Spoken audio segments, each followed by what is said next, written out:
Hello everyone, and welcome back to our Storytime channel.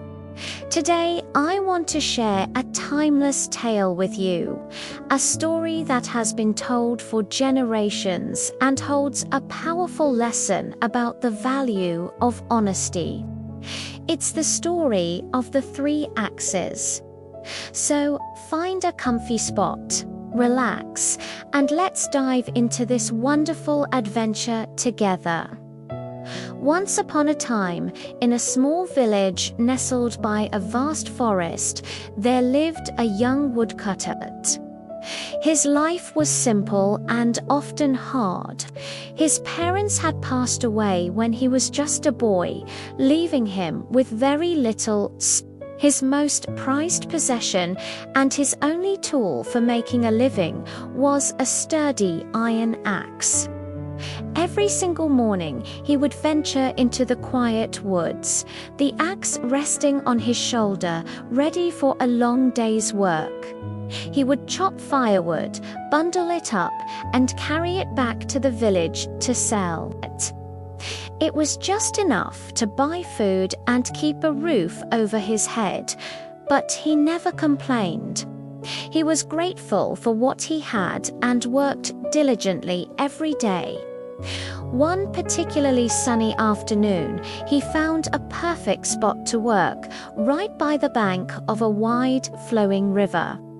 The sound of the rushing water was a peaceful companion as he swung his axe. He was working on a large, stubborn log when, all of a sudden, with a loud crack, the wooden handle of his axe splintered and broke. He watched in horror as the heavy iron axe head flew from his grasp, arced through the air, and landed with a splash in the middle of the river. The current was so strong that it was instantly swallowed by the swirling water. The woodcutter's heart sank. He stared at the spot where his axe had disappeared, feeling a wave of despair wash over him. Without his axe, he couldn't work. Without work, he couldn't earn money to live. It was his only tool, his only means of survival. Feeling completely helpless, he slumped down onto the grassy riverbank, buried his face in his hands, and began to cry.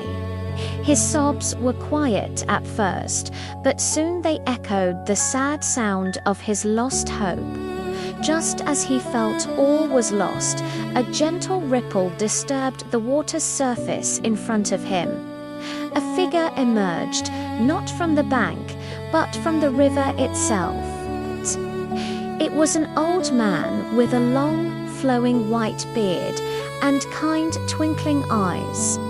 He looked ancient and wise, and his calm presence seemed to soothe the woodcutter's distress. The old man spoke in a soft, gentle voice.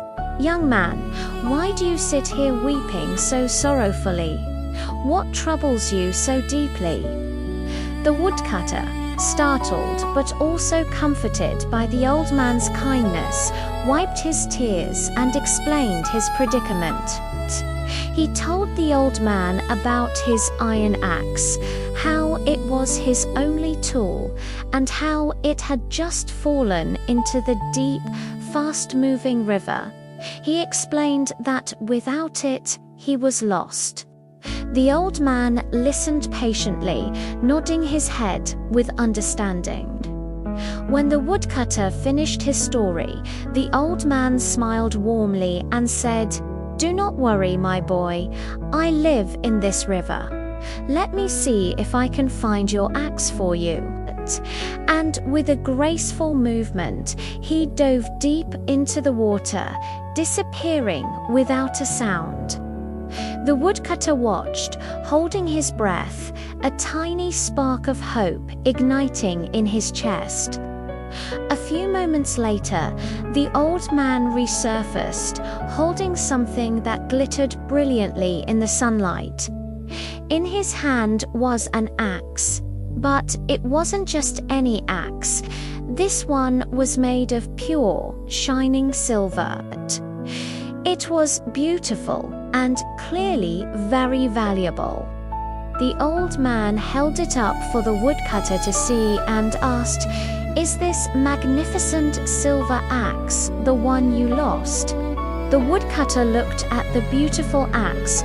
He knew it was worth a fortune, far more than he could ever earn in a lifetime. Selling it would solve all his problems, but he was an honest man. He looked at the old man, shook his head, and replied truthfully, "No, kind sir, that is not my axe. Mine was a plain old iron axe. This one is far too grand to be mine." The old man smiled, seemingly pleased with the answer, and without another word, he dove back into the river's depths. The woodcutter waited again, his heart pounding with a mix of anticipation and anxiety. Soon, the old man emerged once more. This time, what he held was even more breathtaking. It was an axe made of solid gold, gleaming so brightly it almost hurt to look at. It was a treasure fit for a king. "What about this one?" the old man asked, his voice still gentle. "I have found a golden axe. Surely this must be the one you dropped into my river." The temptation was even greater this time. A golden axe. He could live like a lord for the rest of his days. But the woodcutter's integrity was stronger than any temptation. He looked at the incredible treasure, then back at the old man, and again he shook his head firmly. "No, sir," he said with conviction. "That is not mine either. My axe was simple, made only of iron. I cannot claim something that doesn't belong to me." The old man's smile grew wider, his eyes shining with admiration for the young man's unwavering honesty.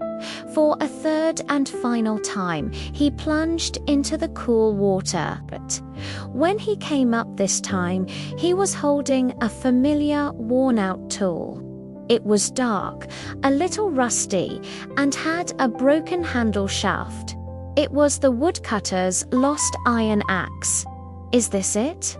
the old man asked, holding out the humble tool. The woodcutter's face lit up with pure joy and relief. "Yes, yes, that's it. That's my axe," he exclaimed, reaching for it eagerly. He was so happy to have his simple tool back, the key to his livelihood. As he took his axe, the old man held up his other hands, which still held the silver and the golden axes. He said, "Young man, I have been watching you. You are a truly honest person.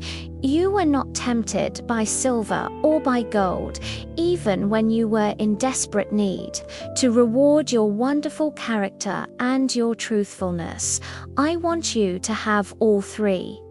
He placed the golden axe and the silver axe into the woodcutter's astonished hands. The woodcutter couldn't believe it, but he stammered his thanks, overwhelmed by the old man's generosity. As he looked up to thank him one more time, the old man began to shimmer and fade, disappearing into a soft, glowing light before vanishing completely. At that moment, the woodcutter realized he hadn't just met an old man. He had been helped by a kind and powerful river spirit, a deity who had come to test his heart. With the three axes in his possession, the woodcutter returned to his village. He was no longer poor, but more importantly, he knew that his greatest treasure wasn't the gold or silver, but the honesty that had earned him this incredible reward. He lived the rest of his days comfortably, but he never forgot the lesson he learned by the river, that integrity is worth more than all the riches in the world. And that's the story of the three axes. It's as a beautiful reminder that being honest and true to yourself is a virtue that never goes unnoticed. I hope you enjoyed it. What did you think of the woodcutter's choice? Let me know in the comments below. Thank you so much for listening. If you liked this story, please give this video a thumbs up and don't forget to subscribe to our channel for more wonderful tales. We'll see you in the next story. Bye for now.